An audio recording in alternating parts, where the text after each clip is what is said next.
Hello,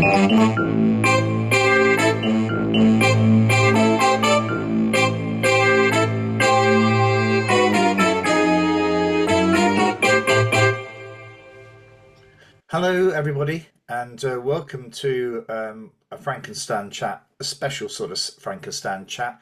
These are the spotlight editions that we do, where we invite a guest on and we talk specifically about one item, one subject. And I'm delighted to say that Anne Morris has come back. She's been on the Frankenstan chat a couple of times already, and has been a great guest and supporter of our work. And Anne, well, actually created a sort of tutoring business, and she's probably in a good place to say, well, where are we with the National Tutoring Programme? Where were we before? What happened during COVID and all of that programme? Where is her business now? But also, probably more importantly, where is tutoring going in the future? So, hello, Anne. Thank you for joining us. Hi, Anne. Hi, Frank and Stan. Lovely to be back again.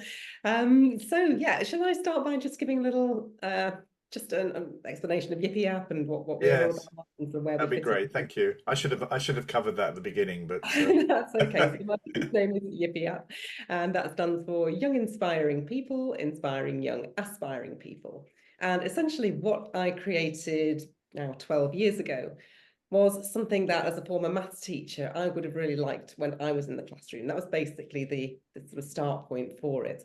And what Yipiyap is a tutoring organisation which provides tutoring specifically to schools. We've only ever really worked with schools, not really private tutoring at all. And our USP, if you like, is that we recruit and employ academic peer mentors. So we will typically recruit school leavers and college leavers who are 18 or 19 years of age, and they are our tutors, and they stick with us usually for one academic year. They're usually on a gap year, and so they will come to us, work with us through their gap year. They're really academic. They work as tutors. They inspire other young people. They just bring a different dynamic to the schools they work in, because they often work in schools without a sixth form who don't have that slightly older peer character on site. And what we love about it, and the reason I think it's been successful for quite so long, is that there's a really great ethos around sort of developing the students in school, clearly, who our tutors are supporting, but also our tutors themselves. Schools really take them under their wing. They see them as a fantastic addition to their team during their year. They come in for full days. They don't just drop in for an hour here or there. They come in for full days, often for 3, 4, 5 days a week. And they really work with the school and offer a different dynamic and just a different approach, and they can uh, connect with learners in a I think different. it's fair to say, isn't it, and that there isn't a set, because this is quite important, I think, for the future when we get into what all this morphed into. But there is no, I don't think there is a set program. I think that from my engagement with Yipiyap, it's very much around, let's sit down together and decide what the school and those students actually need. Is that correct? So that's absolutely it. We do not have a program. We don't go in and deliver set resources. We work with the school with the resources they want us to use. If they would like the tutor to create something, we have banks of resources that tutors have kindly, passed on over the years. And obviously we have a team to help and support the tutors. But they could go into any setting, and I mean any setting, from like an inclusion setting within a school, a PRU, going right through to sixth form college, GCSE resits, gifted and talented, very reluctant learners, primary, they can go into anything. So we train into any setting. So we train them to be good Yipiyap tutors in the round, and then they go into their specific setting, or maybe they have two settings because they're in one place 3 days a week and the other one 2 days a week, something like that. So they may have a sort of mix like that of experiences, but basically, yeah, they go in and they do what's useful on the ground with the teaching staff who know where they want to deploy them, and people who work with us year on year kind of get used to where we fit best, if you like, and they kind of Yeah. see where. So also, do they? I mean, how many of these students are actually thinking of going into, say, to university to become, to train as a teacher, or to actually sort of go down a sort of route that's going to involve sort of engagement with young people? Is it that group, or is it just a really broad group? Somebody who just wants a year out, perhaps rate, get some money, and then Yeah. perhaps in the summer just go and blow it on a great holiday somewhere. What sort of group are actually attracted to this sort of work? So it doesn't tend to be people who want to get into teaching when they join us, I'll be really honest. And for some who do want to get into teaching, it opens their eyes and they decide that they don't, because that they're in their mind's eye, it's different from what it is. But on the convert, on the flip side of that, a lot of young people that we've seen come through the doors who were not considering teaching at all, get switched onto it. They actually often love their placements, want to stay another year in their placements sometimes, and sort of really enjoy that, and then perhaps consider sort of a pathway through the school route like that, and they go into being a TA or something in school, and then they sort of work their way from there. We have everything up to, sort of medics who want to, they desperately want to get into their medicine course, but they haven't got on through year 13. So that's not going to stop them. They've got their A-level results now. They're going to take that year out and they're going to reapply. Right. Those people make really good tutors.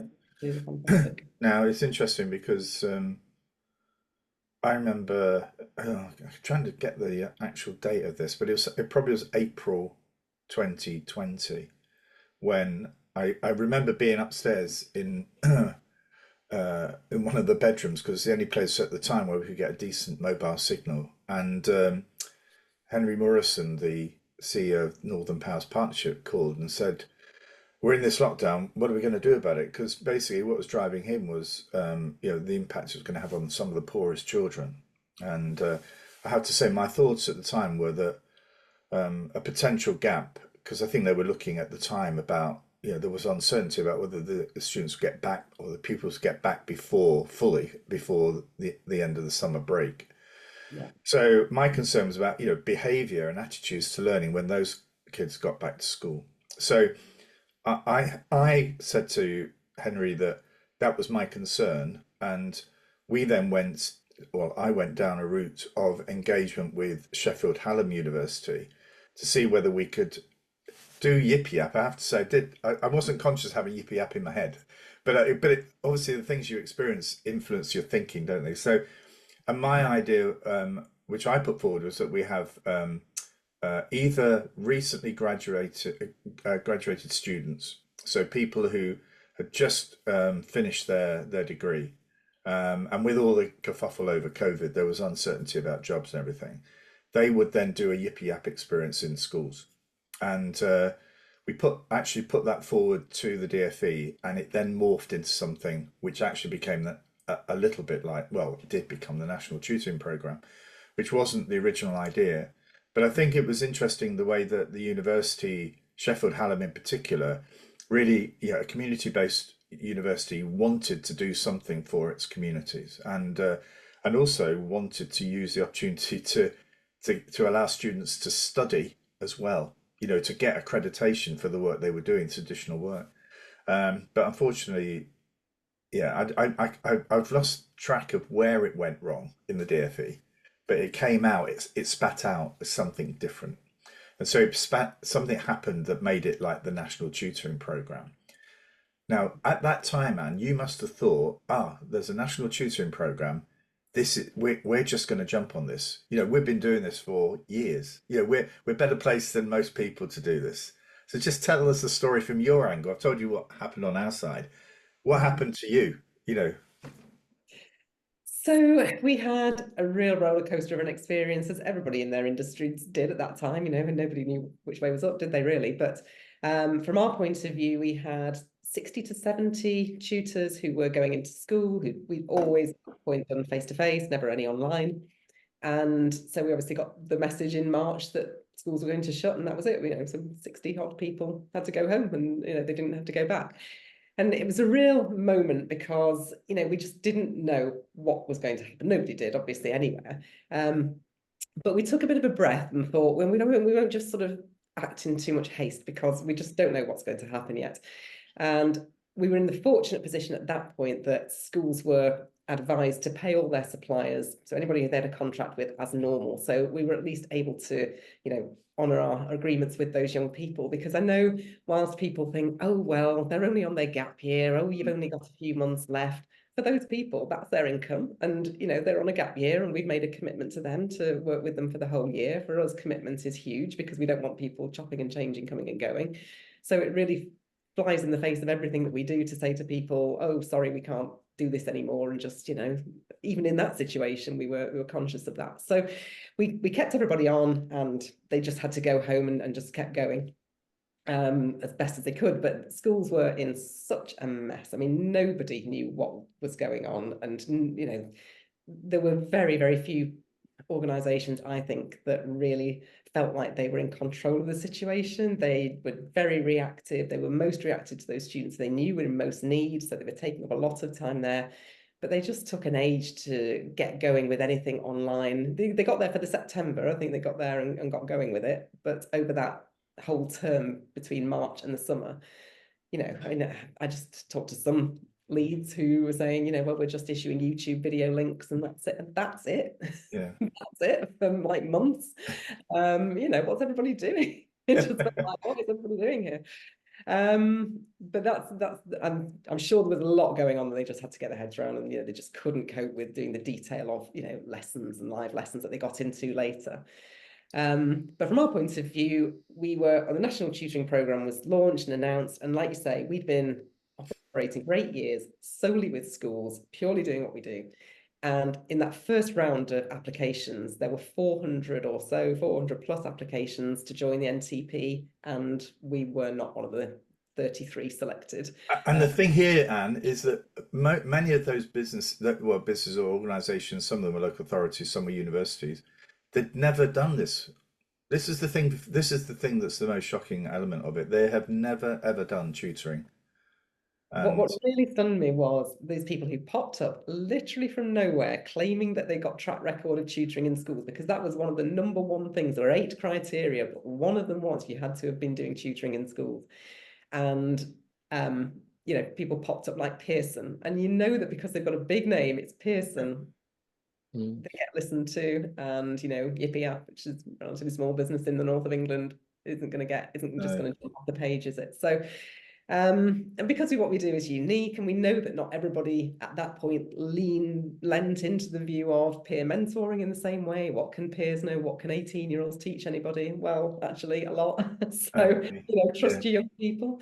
But yeah, so we had that sort of really disappointing experience, and at that point that was a real concern, because schools are getting funding to use the services of 33 organizations, then those are going to get all the work, and how are we going to cope with that? And obviously it was just no way could 33 organizations service the whole of the country's schools in that environment, and it just wasn't going to. The problem, Stan, was that these businesses then started to, they got the contract without the staff, so they then had the business of, we've got the contract, so the only people available at the time were potentially dragging people out whose tutoring work that for, I don't know, if GCSE science or whatever that they would do locally had perhaps dried up, so those then suddenly became available, but also supply teachers. So those were then finding, I think it's fair to say, Anne, were finding the hassle of supply work, and at the time we still had all these various lockdowns and sort of surges of the COVID, were saying, well, I don't really want to go into 7 schools in a fortnight, when I can actually sit at home and do the online tutoring. So all those businesses then swept up all of that available resource, which meant that schools being hit by COVID had nowhere to go in terms of getting supply cover to go and fill the gap back at the school. So it was,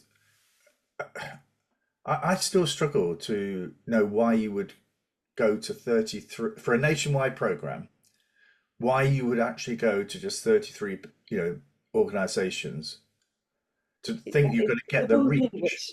And it just, even now, I find it absolutely mind-boggling, that fact. When you've had so many applications, why would you just choose that few schools? Because unfortunately what that does is it puts huge pressure. Those organizations can't deliver. People then aren't happy with the service they're getting.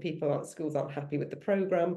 Then it's all got negative press around it and viral, and it's really going to struggle to get back on its feet. I'd love to know what the rationale was around that, whether they thought 33 and they'll suddenly be able to grow very quickly. But it may also be that it was 33 businesses they could keep track on, with regard to the staff that they had available to them, within the DfE as well. Stan, you going to say?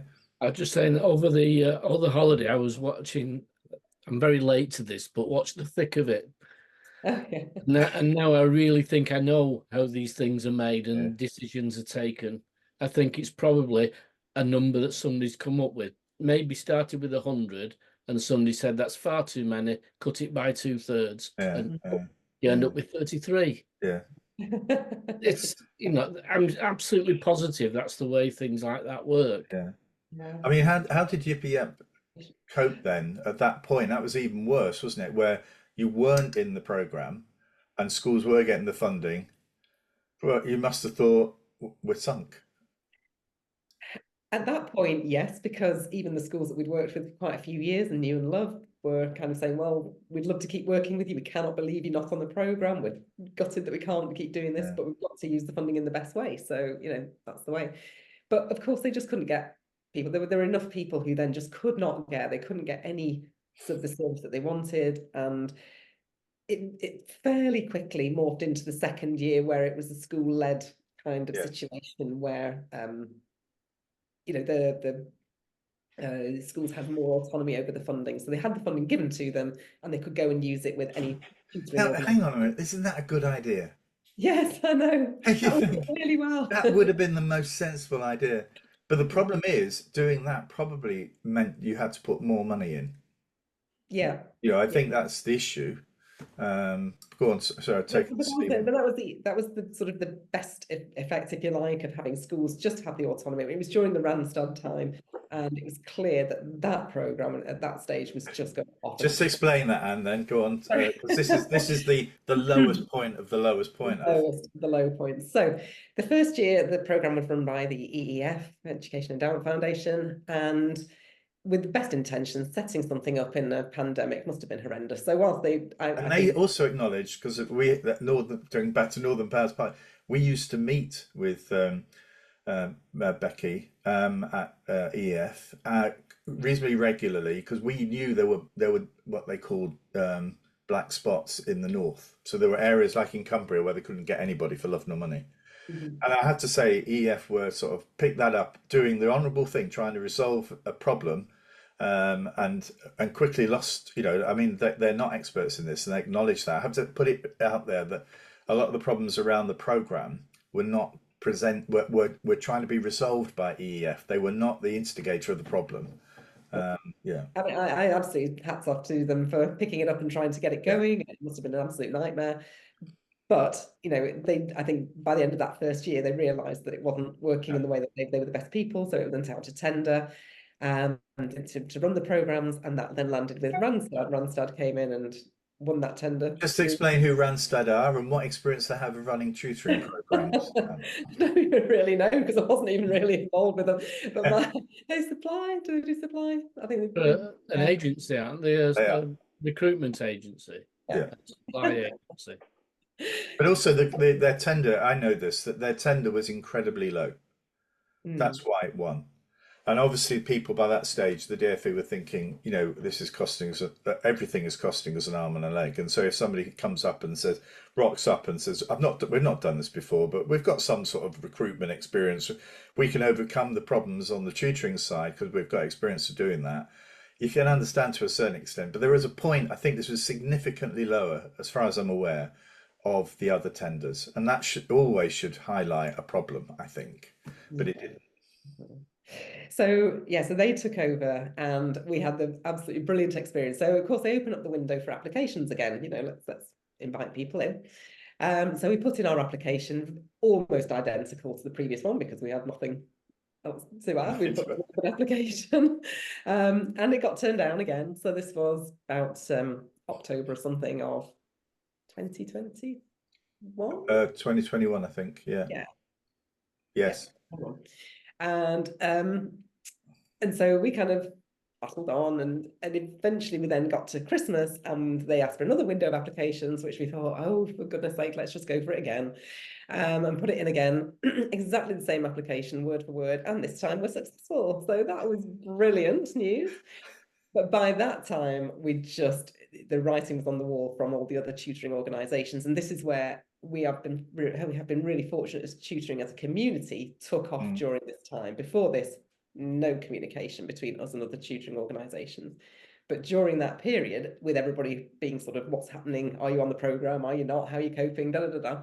You know, it really brought the community together in a way that, you know, nothing else really could have. But we'd got to that stage and we knew other tutoring organisations who were on the Randstad sort of programme, if you like, and who couldn't afford to get off it because they'd upscaled so much during the first year in order to meet the demand for the 33, that, you know, you can't then cut everything back so quickly. So, you know, everything's sort of set in stone, then you've got to keep going.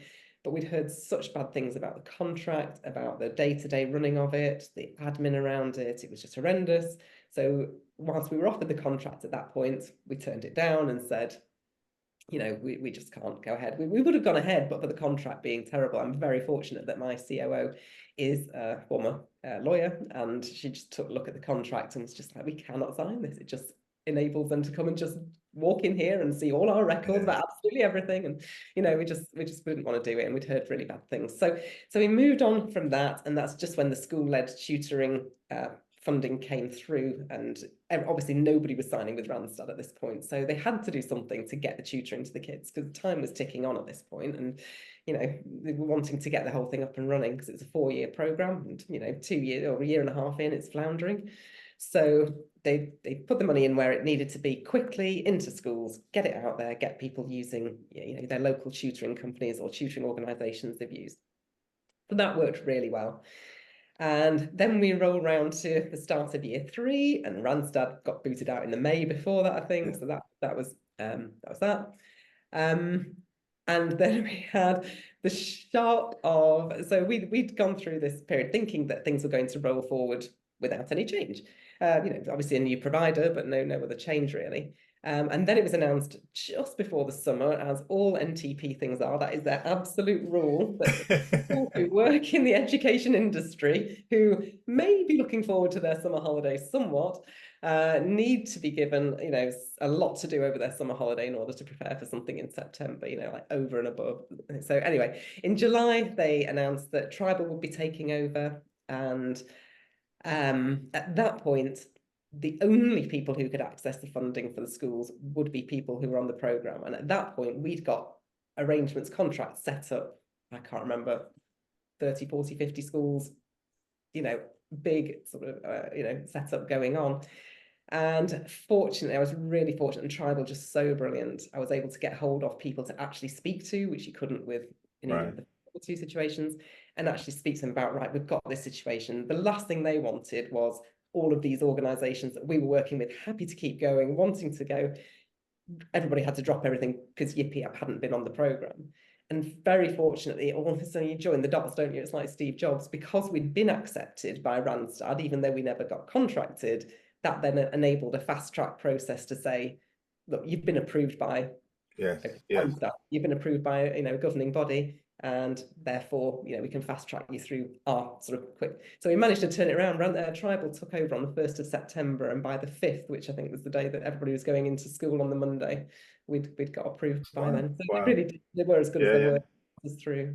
Well, I mean, so in a way, where are we now with tutoring, and where is Yipiyap in all of this? So the last 2 years under Tribal have been really positive, really successful from every point of view. I think, you know, if you looking at the Impact Ed report, which is the kind of the go-to report about what the outcomes of NTP are, and the positive impacts on, you know, everything that you'd want to see, disadvantaged pupil, on attendance, on progress, that's all been shown. You've also got like statistical improvements in things like self-efficacy and, you know, qualitative things like the confidence improving and all. So this has all been shown now in school to have these effects. And so one of the things about Tribal is the thing that they are most keen to show, have been most keen to show, is impact. So all of their meetings have been about, right, what's the impact? How do we get impact? How do we measure it? How do we, you know, and I think we've got to the stage after 2 years where we're kind of like, we've got all the impact evidence that we need, we can show that. But it is no good without the funding. So the funding drops off a cliff at the end of this year. And I suppose, in fairness, it wasn't supposed to. It was supposed to taper, but it was extended at a higher rate right throughout this year in order to, to sort of try and make the most of the schools that were using it. But I just think the engagement with schools has been poor, but probably poor because their earlier experience through the earlier 2 years of the programme meant that they didn't have the best experience. And schools are like that, if they have a bad experience of something, it takes a huge amount for them to give it another go. They will tend to look at something and go, oh no, that didn't work for us. It's also difficult though doing this sort of program in an environment where budgets are just tapering as well. In a way, I'm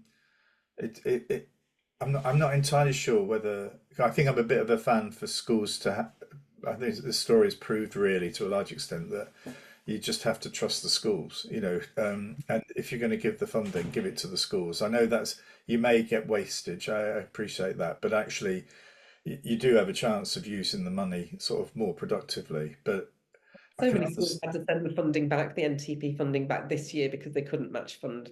Yeah. That was one issue. I know that from the school that I'm a governor at. But the other one was in the early days, just not being able to get any reliable tutors. Until it got to the point where I think you could appoint your own staff to do some tutoring. Yeah. It was a case of strangers coming in, working for 2 days and then never seeing them again, a different face coming in and I know the school would just said, right, well, that's not helping anybody. Young children need to form a relationship with somebody, not have somebody telling them about how to do the maths this day and a different guy the next day. So I think we pull the plug until such time as we could get something more reliable. And I think we've got money to send back. Right. I'm not sure about that. Yeah. I mean, in a way, this morphs back, doesn't it, to where we started at. But the Yipiyap saw a gap for kids who wanted gap years. Whatever, you had that. And I think when I go back to the Northern Powers Partnership and the potential of using recent graduates, in a way, is the same sort of thing. It's young people who want to put something back. If I've got a space in their life that they want to use productively and perhaps get paid for, but actually that still remains an untapped resource as far as I'm concerned nationally, and I think it also enables, particularly for graduates, to know that they can try it.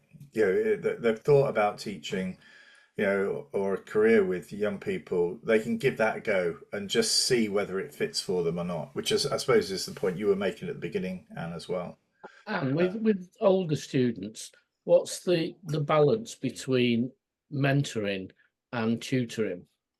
Well, do they actually do both? Have we got another half hour? Sorry. Go on, Anne, you do that. There was a policy or a thought to say you've got to remember this is tutoring and not just mentoring, or not just tutoring, there's an element of mentoring as well. So it's really interesting because they are so near in age. They get that balance really well. They are always there for the tutoring. They are there in an academic session for an hour, delivering a maths topic, an English topic, whatever that is. They're doing academic work. But the glue that surrounds all of that, they're being in the school or college, they're sort of seeing in the corridor, they might sort of start off working in the classroom, they may have an odd session where they are in class, sort of helping support a teacher in some way. The fact they are more part of the furniture. And even within an hour session, you don't sit down, head down for an hour and work without, any break. You do something, you might have 5 minutes of a sort of breakout time, I guess, and then you're back into it, and they get that so well. They just, because they're only with us for a year, they really do want to burn bright and make a difference in those young people's lives. And they don't think they can do it at the start. They're a bit nervous because they know they're young. They're like, who's going to listen to me? And then when they've been there 5 minutes, they recognize what they can do for another young person, and then they're off. They're just good. So yeah, it is a mix. It's definite mix, but it's more informal. The informal mentoring and just their role modeling. I suppose that's what it is. They are able to show what somebody who's going to university, who's just finished college, been successful in academics, what that looks like and how they present themselves and things. So yeah. Yeah. So do you use students who've left university as well in that gap, in that year after university, not just the 18 to say 20-year-olds? So we look at every application that comes through, obviously, but we have a bit of a challenge with that group because we do require the whole academic year. And what we've found is the people who want to go into teaching, who apply to us, they've booked on for their PGCE in a year's time, they want to do something great because they are committed to teaching. But if you don't have that, what you tend to get is somebody who wants to go into something else and has half a year that went in their heels, and then it's a killer. It just kills our business because, we live and die by that Well, reputation of and also that relationship with the school, relationship. isn't it? As Yeah, soon as that starts to break down, you've lost it, haven't you, really? yeah. They need to see us. So over the years, our recruitment has built in more and more and more emphasis on the values of consistency, the value of knowing that, that children need those relationships ongoing, value sticking things out to the end, and being that sort of person who's, who understands why we need that. We're not just being difficult. We're not being, trying to stop you getting your dream job. But if you're going to go and try and look for your dream job, you're not going to be very, this is the right option in the meantime. Yeah. So, So that university place is a good backstop, isn't it? Sorry, how do you mean? But in a sense, for the 18 to 20-year-old, knowing that you've got them till they've got their university place means Oh, that sorry, yeah. there Yeah. isn't. It's unlikely that they're going to. I mean, you must still have some dropouts, I'm sure, during that period, even though you don't Oh, want there's them. huge Yeah. challenges, but Yeah. we can support that age group better because they don't have, because they are on a path to starting something else the following September. Typically, you can Yeah. work with them through that better. But yeah, the mental health problems that are coming through. I mean, this is going to hit the workforce, everywhere in a huge way. But we see it first because we employ them so young. So Yes, yes. everything So goes. if anyone listening is or watching is keen to know more, I mean, you're still open for business. You're still. Yeah. Is it bigger now than it was when I was using the service as a CEO? Oh, definitely, yeah. So we've grown over the last 2 years, because of the NTP. But obviously, like I was saying, if the funding drops out, then it's a real challenge for everybody. And I know that we're not the only tutoring organisation who's been a tuition partner, who's going to have this issue. It's compounded by the fact that, obviously, it's a change of government potentially coming, but it's also compounded by the fact that the teacher pay review is not yet known. So budgets are completely up in the air, and I just don't know what the thinking is behind telling schools, you've got to wait until July in order to, well, at the earliest, early July, to know what your teacher salaries have got to be for September. I mean, Yeah, but technically you've got to have your budget approved by April. yeah. And also, I mean, the answer is to give multi-year settlements, isn't it, to schools, to certainty on that, so that they can actually plan ahead. And I think people that are not in education don't realise this. If you're in a business, you're always mindful of the fact that it's been a bad year or it's been a great year. You have that sort of level of uncertainty, but it's difficult for schools to increase their budgets. Unless they're getting vast sums of money from a government agency to deliver something on their behalf. But most schools, nearly all schools, are not in that situation. I think, Frank, the problem is that most local authorities are in the same situation. Yeah. Not actually having a clear path for, say, 5 years to 10 years so that they can plan in the long term. Yeah. It was always my big, when I worked directly for a local authority, to see the wastage when it got to February and there were budgets that had not been spent. And, if you don't spend it, you won't get that much again next year. And I know. it's The number of people who've come to me wanting a tutor at the last minute for that reason. Yeah. Same with my business. Just come. Or can we pay you now for next year? Yeah. Yeah. Can we have you pay now before we made to join a trust? Yeah. Yes. Yeah. Well, thank you, Anne, for bringing us up to speed with where tutoring is. And if anybody wants to know more about Yipiyap, you just search it. As soon as you put that yip in, or you get a bit around golfing, but then if you add the I after that, you get to Yipiyap. But I mean, having used the service, and as we do know Anne, reasonably well now, that I think so. The thing that makes the program work is just the flexibility for senior leaders. It's not a set model. It's about, working with those leaders to ensure that the program works for those kids. So, or I must stop using the word kids. It's young people. Yeah. But anyway, sorry, Stan. But Well, my wife has a go at me for using kids, and when politicians say it on the TV, she's always saying, "Why do they call them kids?" yeah, I agree. And it sticks after a bit, and you start trying to stop other people saying it yourself, and I find it hard to stop my voice yeah, using it. Then as soon as it's out, you then sort of want to push it yeah. back in again and try again.